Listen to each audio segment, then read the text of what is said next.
Hi, it's Bowman. Welcome to my first video lesson of 2022. My resolution this year is to make more videos than I did last year. I do apologise, it was a bit of a tough year, but I'm confident this year is going to be a lot more productive. So today we're looking at Running Man, the new track from the Fearless Flyers from their upcoming EP. It's a very cool, fast-paced little number. If you haven't heard it, here's a little taster.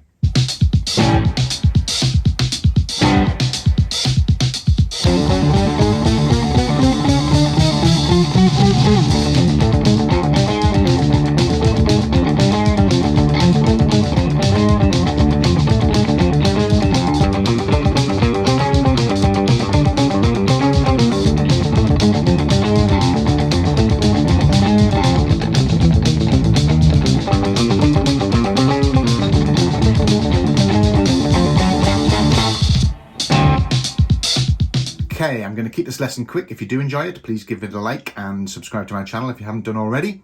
As always, you can get yourself a PDF copy of the tabs from the link down below. It's also linked to my Instagram, Facebook pages. It'd be great to have you following me on there too. Okay, let's get started with the lesson. Okay, for this track we are in the key of D, and we start off with a very cool drum intro and then an A7 chord, voiced like this, 5th fret, 5th fret, 6th fret.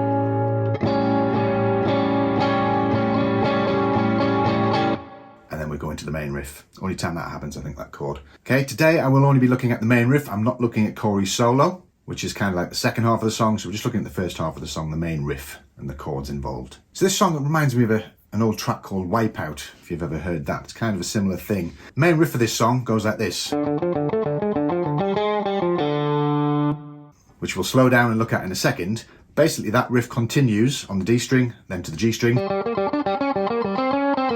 back to the D, then to the A string, G string,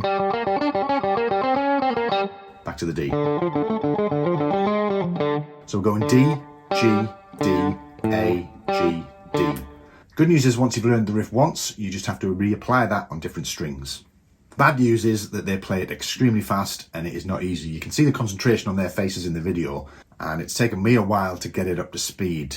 It's just relentless 16th notes, alternate picking for Cory. We'll look at the baritone separately, and the notes just keep coming.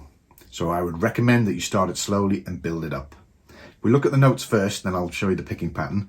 All on the D string, 2 Ds, 3rd fret, open, 7th fret, open, 6th fret, open, 3rd fret, open. So that first part,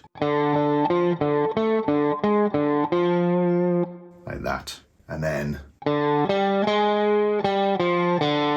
finish the bar off. This is the only point where you're not playing a 16th note, so you go from the up to the 6th fret, 5th to 6th fret, and you hold that for 2 16th notes, and then back to the 5th, 3rd, open. So let me play the whole thing slowly.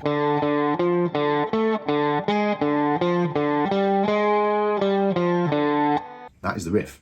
Picking wise, Cory is doing alternate picking from what I can see in the video, from the way it sounds. Down, up, down, up, down, up. So if you look at my right hand,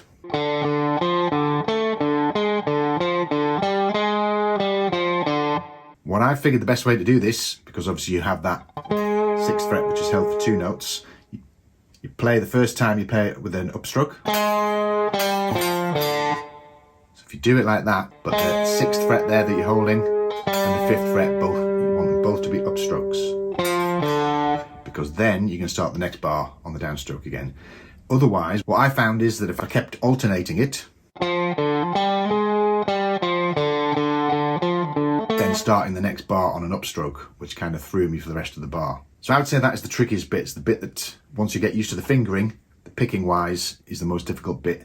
Because it's so fast, you need to be able to keep that alternate picking going. And that 6th fret is the difficult part. So practice it like that. 6th fret is an upstroke, 5th fret is an upstroke, 3rd fret downstroke, upstroke on your open D. The other thing I would say is keep this muted, palm muted, because it gets very if you don't. Slowly.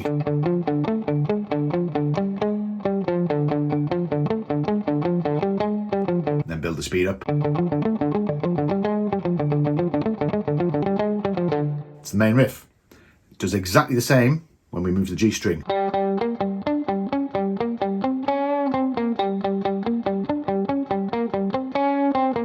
exactly the same fingering, exactly the same picking, just on the G string. Then we go back to the D.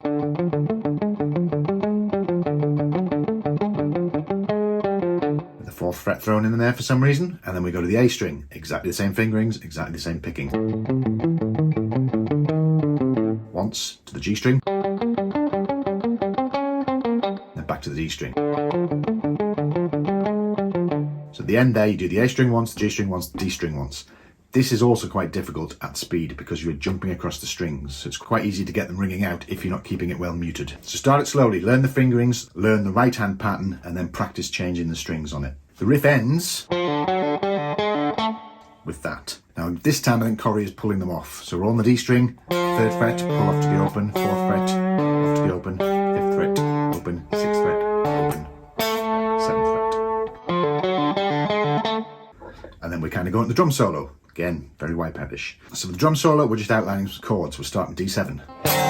This voicing here. 5, 4, 5 on your A, D, and G strings. Then to the G. 3 on your E, 3 on your D, 4 on your G. Back to the D. Then the A, same as the G, put up 2 frets. Back to the G. And then now we have this monster lick.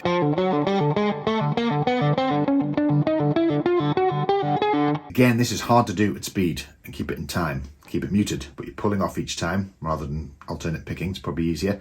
And you're basically going from your 3rd fret, pulling off the Z fret all the way up to the 18th fret, every fret in between.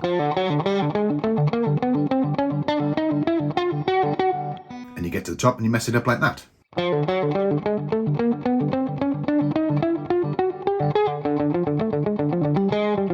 Back into the riff. So that is quite a difficult one because it just keeps going up.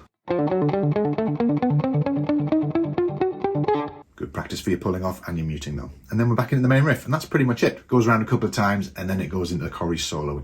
Okay, so far we've just been looking at Cory's part. Obviously Mark is playing the baritone on this track and I have tabbed that out. If you have a baritone guitar, you want it in tuned in A, so A, D, G, C, E, A. You're playing exactly the same riff, same fingerings on the baritone guitar. The only difference I can see in the video is that I think Mark is pulling off. So he is, instead of doing the alternate picking, I think he is.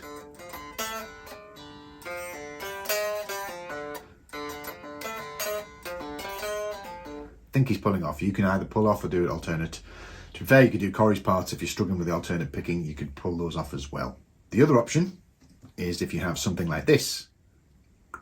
Get it in focus. Drop pedal. Fantastic little pedal from Digitech. You can put an octave on there so it'll play exactly what you're playing but an octave below.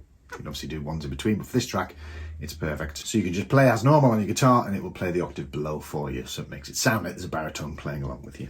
Okay, so that is pretty much the first half of the track. We're not looking at Cory's solo. If I get enough requests, we might look at that at some point in the future. But thank you very much for watching. I hope you have a lot of fun with it and I'll see you soon with another video.